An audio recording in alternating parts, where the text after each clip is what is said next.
우리 하나님의 말씀 같이 보겠습니다. 시편 23편 1절에서 6절까지 우리 잘 아는 말씀인데 같이 한번 읽어보겠습니다.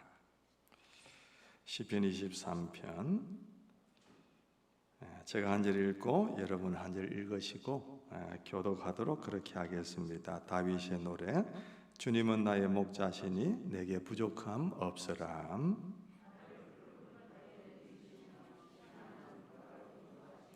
나에게 다시 새 힘을 주시고 당신의 이름을 위하여 바른 길로 나를 인도하신다.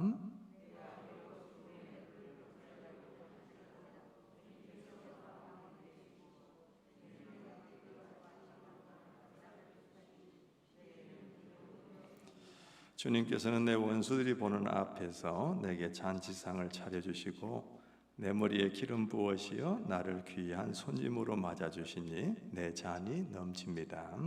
진실로 주님의 선하심과 인자하심이 내가 사는 날 동안 나를 따르리니 나는 주님의 집으로 돌아가 영원히 그곳에서 살겠습니다. 아멘. 아멘.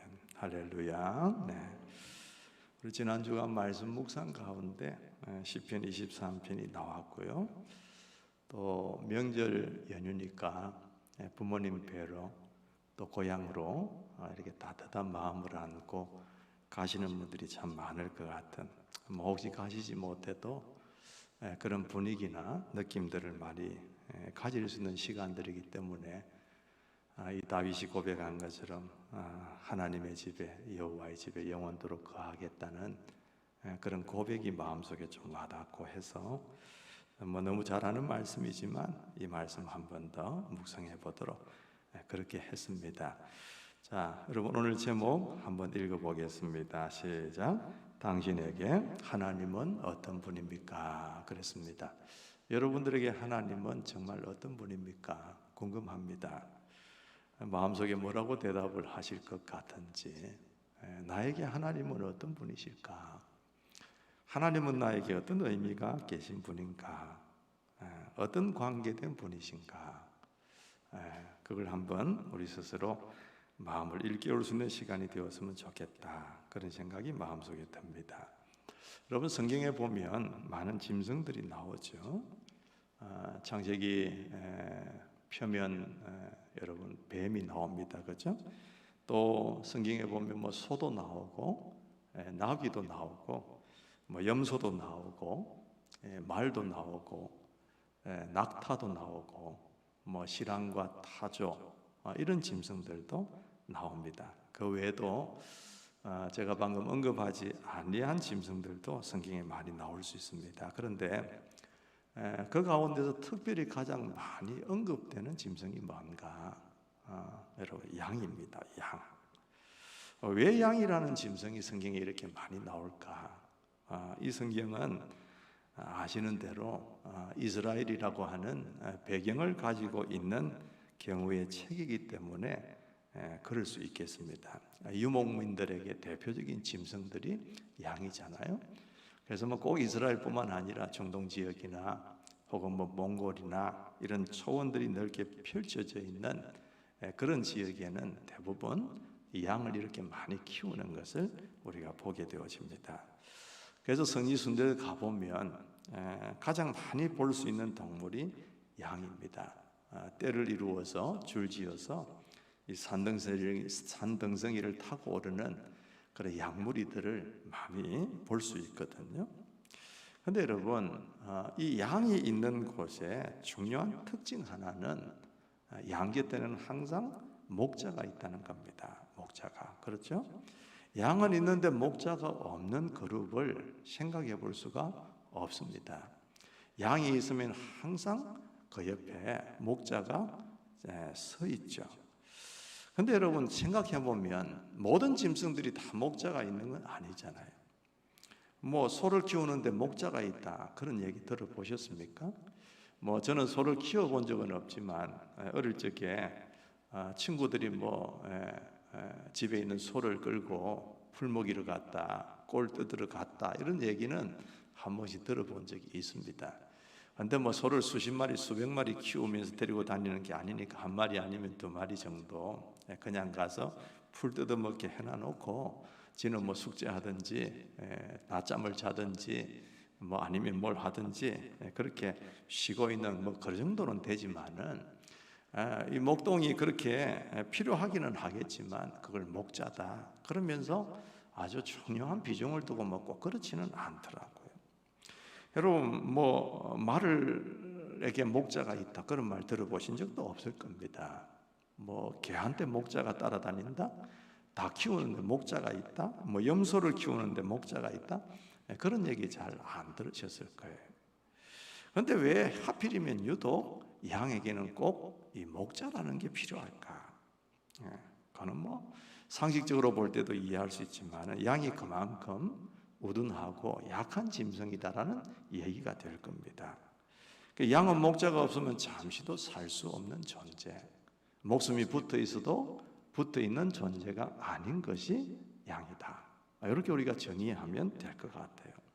뭐 양에 대한 얘기를 할 때마다 양의 약점을 계속 얘기를 해서 양한테 좀 미안하긴 하지만은 오늘도 여전히 말씀을 좀 드려야 될 것 같아요. 뭐 중복되는 게 있을지 모르겠습니다. 이 양이 가장 정말 약점이다 싶은 게 뭐냐 하면은 이 양은 방향 감각이 없답니다. 이 말은 뭐냐 하면 스스로 자기 갈 길을 갈 수 없는 존재가 양이라는 거예요.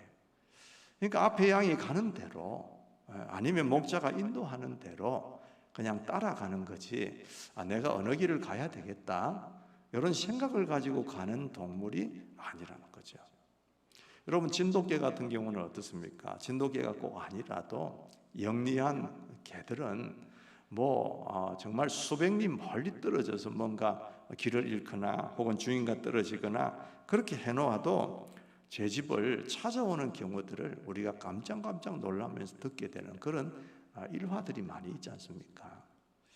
하다못해 저 숲속의 새들도 그 넓고 넓은 산에다가 손바닥만한 둥지를 틀지만은 어디를 천지를 날아다니다가도 틀림없이 자기 둥지로 찾아온단 말이에요. 그런데 양은 그런 게 없다는 거예요. 양은 내가 어디로 가야 돼? 내가 어느 길로 왔지? 이런 생각이 없다는 거예요. 양의 시력은 어느 정도 보이는 것까지는 한 10m 정도 보인대요. 그런데 한 20m 정도 멀어져 버리면 희미하게 무슨 물체는 있는 것 같은데 저게 뭐지? 구분할 수 없는 게 그 정도의 거리라는 거예요. 그러니까 쉽게 말하면 오늘 제가 여기 선 자리에서 가장 뒷자리에 있는 우리 성도님을 볼 때에 저 무슨 물체가 어른거리고 뭐가 있기는 있는데 뭐지? 이런 생각이 들 정도의 시력, 그게 양의 시력의 전부라는 겁니다. 그 시력을 가지고 방향 감각이 없으니까 어디로 갈지 모르니까 그래서 어떤 위험에 어떻게 피해야 된다 이런 계산이 전혀 안 나오는 게 양입니다.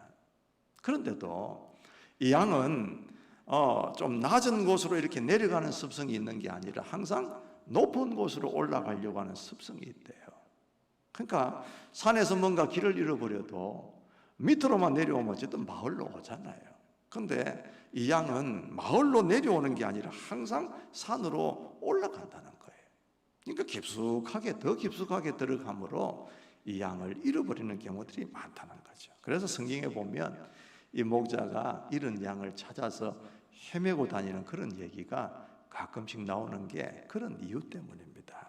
양은 이게 굉장한 약점이에요. 목자가 없으면 방황하고 유리할 수밖에 없는 거. 그 다음에 이 양에게 치명적인 약점은 뭐냐? 좋게 말하면 순한데 좀 이렇게 약점으로 말한다면 방어할 만한 무기가 없습니다. 뭔가 위험에서 자기를 보호할 만한 그런 장비가 없다는 거예요. 여러분 고양이 같은 경우 집에서 여러분 키우는 분이 계실지 모르겠지만 얌전하잖아요. 건드리지 않으면 괜찮아요. 근데 뭐 때리거나 건드리면 이제 고양이도 꼬랑지를 탁 세우면서 핥힐 준비를 하고 야옹하면서 지 얼굴에 화를 내잖아요. 밤에도 걔가 뭔가 위기감을 느끼면 눈에서 불빛이 팍 나오면서 뭔가 무섭게 보이는 그런 경우도 있습니다. 고양이도 그래요. 개도 보면은 뭐 짚기도 하고 아니면 개가 물기도 하고 그렇게 하잖아요. 나름대로 대처를 해요. 심지어는 여러분 낚시 좋아하시는 분들 낚시 가서 지렁이를 바늘에 끼우려고 하면 지도 아프잖아요. 살아있는 지렁이가. 그러면 지렁이도 사람 손을 물더라고요. 지렁이도 사람 손을 무는데 이 양은 자기에게 위험이 오고 어려움이 있어도 거기에 대해서 표현할 만한, 방어할 만한 무기가 전혀 없어요. 여러분 양에게 물려 죽은 사람 보셨어요? 양에게 뭐 어떻게 치명적인 상처를 입었다 이런 소리 들어보셨습니까? 없습니다. 다른 동물들은 얼마나 재빠른지 위험을 감지하면은 쫓아서 도망을 갑니다. 그런데 양은 피하지도 않아요. 땅굴이 와서 막 이 양을 쏘아붙일 때도 양은 멍청하게 있다가 이 벌떼들이 진짜 벌떼처럼 달려들어서 양을 뜯게 되어지면 그냥 양은 엄매하고 그냥 있다가 그냥 스스로 어떤 방어할 수 있는 능력이 없기 때문에 그 자리에 주저앉아서 죽는데요. 이게 양입니다. 그렇죠? 그러니까 어디로 갈지도 모르고 방향 감각도 없고 둔하고 또 자기가 공격도 못하고 방어할 만한 무기도 없고 아무것도 없는 게 양이에요. 이 말은 누군가가 자기에게 해를 가하면 가하는 대로 그대로 받아야 되는 게 양이라는 이야기예요. 그런데 또 한 가지 특징은 뭐냐 하면 그러면서도 이 양은 똥고집이 세요. 자존심도 세고 고집도 세고 이게 동물 중에서 뭐 어느 동물보다도 강하다 그렇게 얘기를 하거든요. 말이라도 잘 들으면 얼마나 좋겠습니까? 근데 그게 안 돼요. 그래서 이사야 53장에 이사야 선지자가 뭐라고 얘기했느냐면 우리는 모두 양 같아서 그랬단 말이에요. 길을 잃고 각기 제 갈 길로 흩어졌으나 아까 말씀드렸죠? 방향 감각이 둔하고 어디로 가야 될 계획도 없고 갈 길을 찾아 나서지 못하는 이 양인데 그럼에도 불구하고 자기 가는 길을 돌이키라고 이렇게 하면은 죽으라고 안 한다는 거예요. 그래서 지가 할 길이 진짜 지가 똑똑해서 잘 가는 길인 줄 알고 흩어져서 각각 자기 길로 그냥 가는 존재가 양이다. 지 고집대로 사는 존재가 양이다. 그 얘기를 하는 겁니다. 양을 키워본들의 얘기를 빌리자면 얼마나 고집이 센지 양은 목줄을 매지를 못한대요. 물론 매면 매겠죠. 그런데 매 가지고 무슨 강아지처럼 기둥에 묶어 놓는다 그렇게 하면은 이 양들은 스트레스를 받아서 오래 살지를 못한대요. 그래서 항상 풀어놓고 네 마음대로 살아. 어느 범위만 정해놓고 방목해야만 되는 존재가 양이랍니다. 만약 목줄을 하려고 하면 아예 어릴 적부터 태어나서 아무것도 모를 때 힘도 못 쓸 때 그냥 목줄을 해놓으면 몰라도 커가는 도중에는 목줄을 해봐야 아무 소용이 없다는 거예요. 그리고 목줄을 해다고 쳐도 그 목줄을 잡아당겨도 이 양이 꿈쩍도 안 한답니다. 죽어도 안 간다는 거예요. 그래서 세게 잡아당기면 여기에 발톱을 딱 땅에다 심고 질질 끌려가듯이 마치 무슨 불도저가 땅을 밀고 가는 것처럼 그렇게 겨우 힘이 없어서 딸려오는 것이지 목이 떨어져 나가도 절대 자기 스스로는 안 가는 게 양이라는 거예요. 여러분 성경에 우리를 보고 뭐라 그랬어요? 양 같다고 했잖아요. 다 우리는 양 같아서 얼마나 고집세고 말 안 들었으면 양이라고 했을까? 오죽했으면 양 같은 인간을 구원하기 위해서는 하나님께서 내가 너희를 위해서 죽는 길밖에 없겠다. 그러면서 하나님이 이 세상에 내려오셔서 십자가에서 죽으셨겠습니까? 그만큼 고집이 센 게 양이고 양을 정말 닮은 게 죄인인 우리들의 모습이라는 걸 말씀하고 있는 겁니다. 이것이 양입니다. 쥐뿔도 없으면서 자기 고집대로 하고 싶은 대로 하려고 하는. 그러니까 여러분 이런 짐승인 양에게 어찌 목자가 필요하지 않겠는가? 필요한 정도를 떠나서 목자가 없으면 양이라는 존재는 존재할 수 없다. 그렇게 말할 수 있을 정도로 이 양의 존재, 이 목자의 존재라는 것은 양에게 절대적입니다. 여러분 오늘 이 다윗의 시편도 가만히 보세요. 1절부터 쭉 보면은 뭐라고 얘기합니까? 목자는 양들이 먹을 만한 풀을 찾아서 그곳에 누인다고 했습니다. 그리고 물이 있는 곳으로 인도해 준다고 그랬어요. 여러분 이 양에게 풀 뜯을 만한 곳이 없으면 어떻게 되겠습니까? 목말라서 지금 걸었는데 물이 없으면 어떻게 되겠어요? 이걸 목자가 다 인도해 줘야만 뜯어먹을 때를 찾고 마실 물을 찾을 수 있다는 걸 얘기하는 거죠. 또 뭡니까? 죽음의 그늘 골짜기에, 그죠? 그럴 때에도, 이 양이 처했을 때에도 이 목자는 피하지 않고 함께 거기에 동행해 준다는 거죠. 여러분, 우리나라는 산들이 좀 아름답잖아요. 그래도 과학대 디산도 있고 연보산도 있고 올라가면 숲도 있고 그늘도 있고 뭐 실만한 곳도 많이 있습니다만은 이스라엘 나라의 그 산들은 여러분 절대 우리 산들하고는 다릅니다. 돌짝산이고 뭐 낭떠러지가 많고요, 협곡도 많고. 여러분, 이스라엘 사람들이 등산한다는 얘기 들어보셨어요? 못 들어보셨잖아요. 등산할 만한 산이 잘 없어요. 그러니까 이 양이 이 협곡 같은 데서 균형을 잃고 발 한번 잘못 디디면 실족해서 생명을 잃습니다. 거기에 목자가 함께 없으면 어떻게 되겠어요? 그 양은 그냥 그렇게 가는 거죠. 또 보세요. 막대기와 지팡이로 그렇게 보살펴 준다 그랬습니다. 막대기는 뭐냐? 다른 짐승들이 양에게 접근하게 될 때 그걸 두들겨 패는 게 막대기예요. 방어하는 무기입니다. 목자가 지니고 있는. 지팡이는 뭡니까? 양을 이렇게 인도할 때 쓰는 도구가 지팡이예요. 짐승들이 오는데 목자가 그냥 방치하고 놔두면 양은 그대로 집어삼킴을 당하겠죠. 그렇죠? 이걸 목자가 하는 거예요. 머리에 기름을 붓는다 그랬는데 이거는 왜 붓느냐? 올리브 기름을 양의 머리에 발라주면 그 사막성 기후에 그 팔이나 모기 떼들이 굉장히 독성이 강하대요. 그런데 이 올리브유의 이 기름 냄새를 맡으면 이 모기나 파리들이 가까이 하지를 못한다는 겁니다. 자, 거꾸로 목자가 그럼 기름을 안 발라주면 어떻게 될까요? 모기한테 뜯기고 파리한테 괴롭힘을 당하는 게 양 아닌가?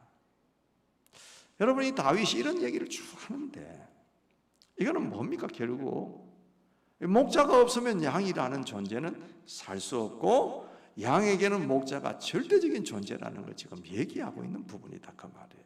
요즘도 여러분 이스라엘이나 중동에 가보면 양을 치는 사람들이 많잖아요. 천막을 치고 잠시 머물면서 풀 좀 뜯어먹게 하고 또 거기에 풀이 또 지게 되면 또 다른 곳으로 이동하는 그런 유목민들이 많습니다. 베두인족이라고 하는 그런 유목민들이 있는데 양들을 몰고 풀 있는 곳을 찾아서 천막을 치고 머물죠. 그 사람들이 사는 걸 보면 참 사는 게 아니에요. 뭐 음식을 먹을 때도 제대로 된 음식이 어디 있겠어요. 그러니까 뭐 식사 때가 되면은 돌 3개 딱 이렇게 놔놓고 그 위에 불을 피워두고 그리고 냄비를 얹어놓고 물을 조금 끓입니다. 그리고는 자기들 나름대로 반죽한 그 가루 반죽을 가지고서 이렇게 익혀가지고 그냥 뜯어먹는 그게 그들 식사의 전부예요. 뭐 물도 없고 그러니까 씻을 물도 없고 그러니까 그냥 온 가족이 거지처럼 시커멓게 해가지고 때는 꼬장꼬장해서 그렇게 살아가는 게 그들의 삶이에요. 그들을 보고 있으면 왜 저렇게 사나? 저 사람들보다도 세상에 더 어려운 직업이 있을까? 이런 생각이 들 정도입니다. 이것이 양을 지키고 양을 키우는 목자의 모습이에요. 자기의 모든 걸 다 들여서 키우는 거죠. 여러분, 이 시편을 지은 다윗은 어릴 적부터 목자였으니까 누구보다도 이런 상황들을 잘 알아요. 양이 어떤 존재인지, 그 양에게 목자가 어떤 존재인지를 잘 압니다. 그래서 하나님과 이 다윗과의 관계를 목자와 양으로 비유하는 거죠. 뭐라고 얘기합니까? 여호와께서 나의 목자가 되신다, 그렇게 얘기를 합니다. 이건 여러분 무슨 뜻입니까? 하나님, 내가 양이고 하나님이 목자라면 양이 어떤 존재고 목자가 어떤 존재인 걸 잘 압니다. 양에게 목자라는 존재는 정말 생명 같은 존재입니다. 내가 목자 해봐서 아는데 이런 얘기죠. 그러면서 하나님 없으면 저는 못 삽니다. 그리고 하나님은 나에게 생명적인 존재입니다. 그 얘기를 하는 게 여호와께서 나의 목자가 되신다는 얘기입니다. 여러분 한번 따라해 보시겠습니까? 여호와는 나의 목자가 되십니다. 이게 여러분들의 진실한 고백이 되기를, 다윗과 같은 고백이 되기를 주님의 이름으로 축원합니다. 정말 그랬어요. 다윗은 탁월한 목자였습니다. 양을 잘 지키는 목자였어요. 그런데 그 다윗의 목자는, 다윗 자체도 목자였지만은 다윗 자신의 목자는 누구였느냐 하면은 하나님이셨어요. 하나님 당신이 아니셨다면 나는 그 무지하고 약한 양처럼 오늘 이렇게 살아있을 수가 없습니다. 하나님이 계시지 않으셨다면 나는 지금 여기에 오지도 못했고 존재하지도 못했습니다.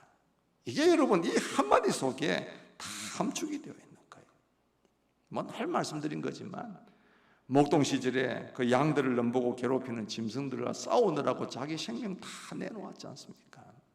그러면서 양을 지켰거든요. 하나님이 함께 안 하셨으면 어떻게 사자와 그 곰들의 발톱에서 이 다윗이 지킴을 받았겠어요? 하나님이 목자가 되어 주셨으니까 그게 된 거죠. 그 골리앗 앞에 섰을 때에 무슨 다윗이 힘이 있다고 골리앗을 죽일 수 있겠어요? 골리앗이 다윗을 보고 뭐라 그랬습니까? 네가 나를 개로 여기느냐? 뭐 막대기 하나 들고 지금 나와가지고 쫄랑쫄랑 나하고 싸우자고 나오냐? 이스라엘에는 그렇게 장수도 없냐? 이렇게 비웃을 정도의 다윗 아니었어요? 그런데 보기 좋게 이 다윗이 골리앗을 쓰러뜨리잖아요. 어떻게? 하나님께서 해주셨으니까 가능한 거죠. 왕으로 기름을 부었지만은 7년 동안 늘 사울을 피해서 도망 다녔습니다. 노숙자 생활을 했어요. 여러분, 문재인 대통령이 만약에 예를 들어서 여러분을 잡으려고 한다면 못 잡겠습니까? 온 경찰들을 풀고 군인들을 풀고 벽에다 다 붙이고 대통령이 만약에 여러분을 잡는다고 한다면 못 찾을 사람이 누가 있겠어요? 그러니까 이 다윗이 그걸 피해 다니는 게 얼마나 괴롭겠습니까? 우리는 워낙 많이 들어가지고 지금 별로 감동도 없고 마음속에 와닿는 것도 없지만 이 다윗의 입장으로는 하루 이틀도 아니고 7년이라는 세월 동안 그렇게 보냈을 때에 그게 얼마나 괴로움이 가중되었겠는. 그 가운데 하나님 앞에 비탄하게 자신이 힘들다고 노래했던 시편들이 얼마나 많느냐 말이에요. 그런데도 하나님이 한번 기름 부은 자이기 때문에 결국은 왕의 자리에 이 다윗을 올려주시지 않습니까? 블레셋과 늘 전쟁하며 살아야 되었던 사람, 아들 압살롬에게 왕좌를 빼앗겨서 슬피 왕궁을 비워두어야 되었던 시절도 있었던 다윗. 좋은 일만 있었던 게 절대 아니죠. 영광스러운 세월만 있었던 게 절대 아니에요. 그런데 그 영광스럽지 못한 세월들, 쓰러질 수 있고 낙심할 수 있던 그런 세월들, 그럼에도 불구하고 다윗이 건재하고 나중에 결국 이와 같은 시편을 하나님 앞에 지어서 올려드릴 수 있는 상황이 되게 하신 것은 뭐냐? 하나님의 선하심과 인자하심이 지금까지 나를 따랐기 때문에 이게 가능한 것이다라는 고백을 지금 하고 있는 겁니다. 다윗은 참 행복자였어요. 왜냐하면 주님이 자기의 목자가 되어주셨기 때문에, 부족함이 없었기 때문입니다. 하나님이 계시면 나는 부족함이 없습니다. 그러나 하나님이 계시지 않으면 내가 아무리 왕이라도 그건 아무 소용이 없습니다. 그 고백이 바로 이 고백입니다. 여러분, 우리가 할 수 있는 최고의 고백이 뭐겠습니까? 하나님만 계시면 된다는 고백입니다. 하나님만 계시면. 세상에 어느 것 하나 내게 없어도 하나님이 계시면 되고, 내가 세상의 모든 것 다 가지고 있는 사람같이 느껴져도 하나님이 계시지 않으면 이건 아무 소용이 없습니다. 진짜 그 고백이 우리 속에 이 다윗처럼 있어지게 된다면 우리에게 부족함이 뭐가 있겠습니까? 그래서 다윗은 참 행복자였어요. 여러분, 아무리 많이 가져도 부족한 것 하나가 느껴지면 절대 행복할 수가 없어요. 9가지를 다 가져도 한 가지 딱 이것만 더 가졌으면 욕심이든지 어쨌든지 이거 하나 부족하다고 느껴지면 그거 가지게 될 때까지는 그렇게 행복감이 없어요. 반대로 여러분, 아무리 없고 힘들고 어려워도 나는 만족해. 그거 없어도 괜찮아. 9가지 다 잃어버려도 한 가지 있는 거 그거 하나 들고 감사할 수 있는 사람은 행복자가 될 수 있는 것이죠. 여러분, 이 세상에 많은 나라들이 있어요. 행복지수를 조사를 해보니까 여러분 어떨까요? 대체로 보니까 행복지수가 높은 나라가 어디냐면 핀란드, 노르웨이 이런 북유럽 국가들이 행복지수가 많이 높았습니다. 그런데 세상에서 제일 이 나라로 치면 행복지수가 가장 높은 나라가 어디냐 하면은 히말라야 산 중턱에 위치해 있는 부탄 왕국이라고 하는 나라가 있대요. 저는 그 나라 이름도 잘 모르는데 가본 적도 없지만 그 나라 사람들이 가장 행복감을 느낀대요. 여러분, 무슨 돈이 있겠어요, 그 나라에? 히말라야 산 중턱에 있는 나라가 짜다란 농사를 해서 돈을 벌겠습니까? 공업을 해서 돈을 벌겠습니까? 무슨 히말라야 산에 오르내리는 사람 도와준다고 해본들 그거 가지고 무슨 큰 돈이 되겠습니까? 가진 것 없어요. 가난한 나라입니다. 그런데도 뭡니까?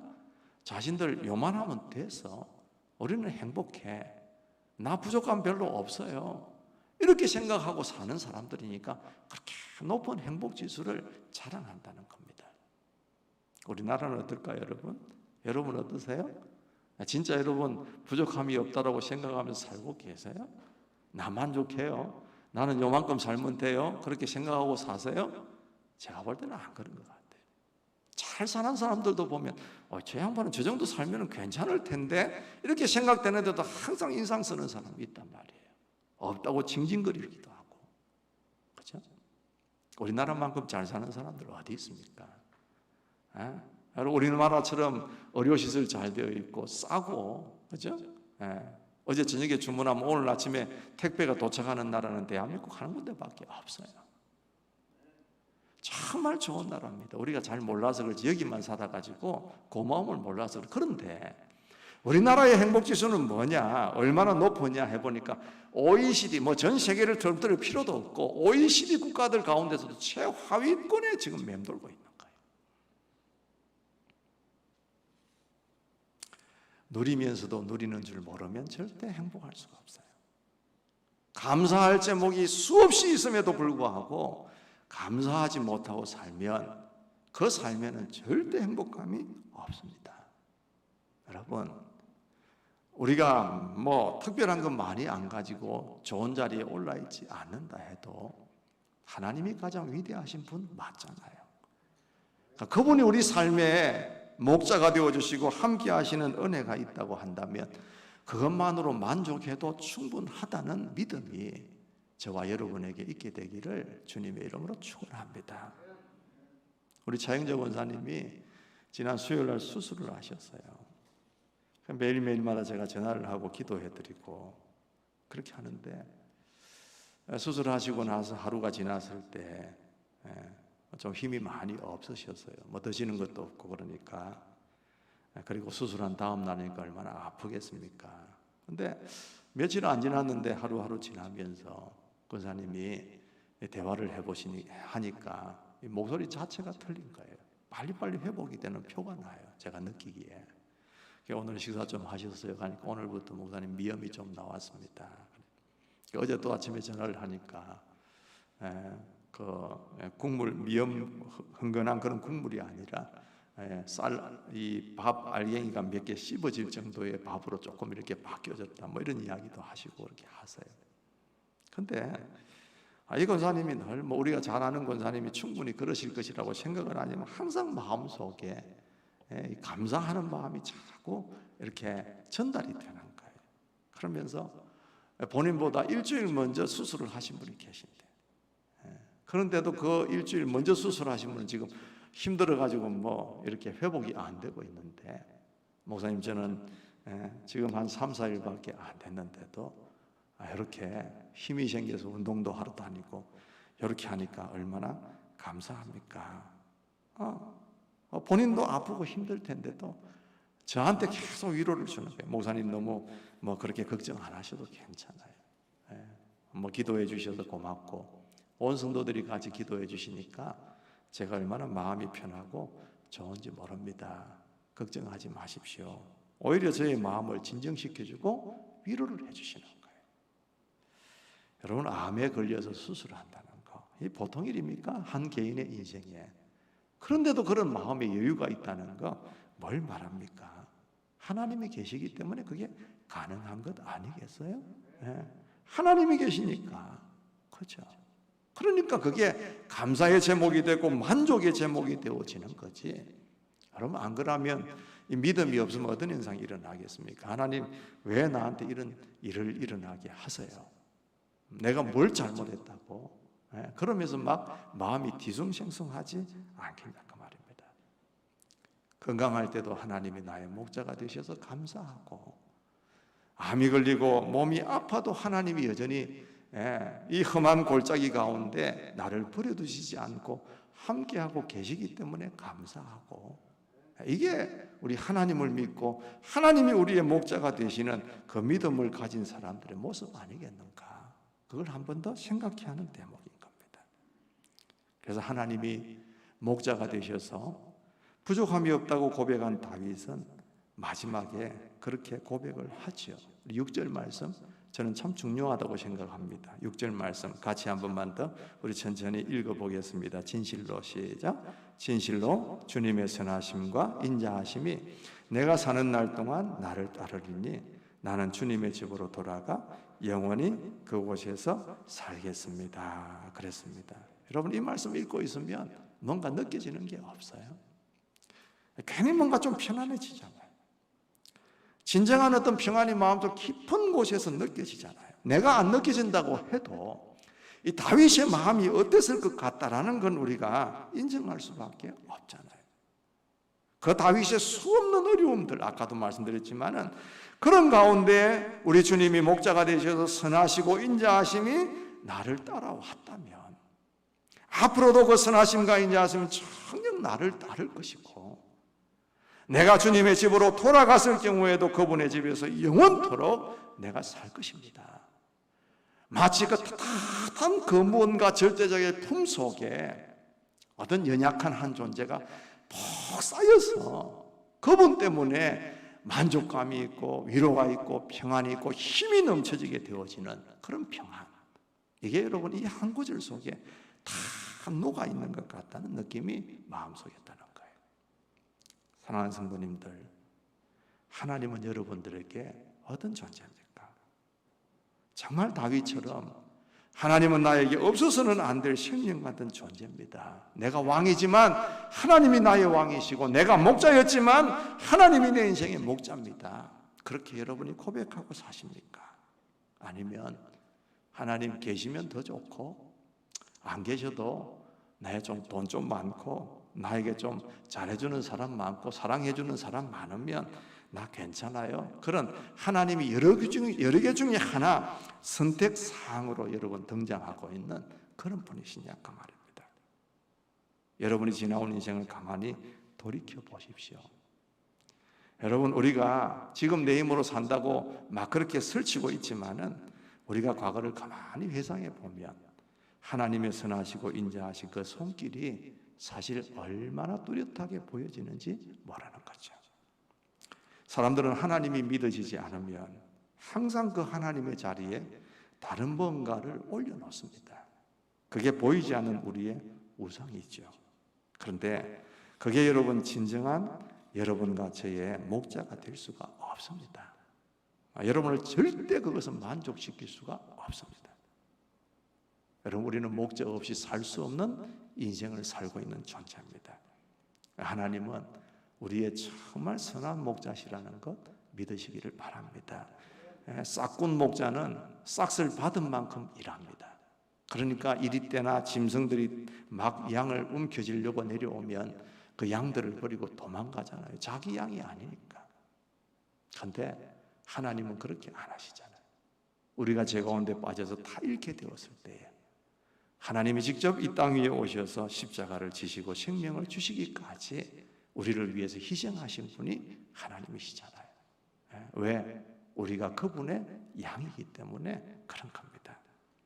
이 하나님이 우리의 신실하신 목자시라는 걸 여러분 믿으시고 고백하시고, 다윗처럼 나도 여호와 하나님이 나의 목자가 되심으로 나는 부족함이 없습니다. 나는 여호와의 집에 영원히 살 것입니다. 그렇게 고백할 수 있는 저와 여러분의 믿음과 신앙이 될 수 있기를 주님의 이름으로 축복합니다. 기도하십시다. 자비로우신 하나님 아버지, 우리의 목자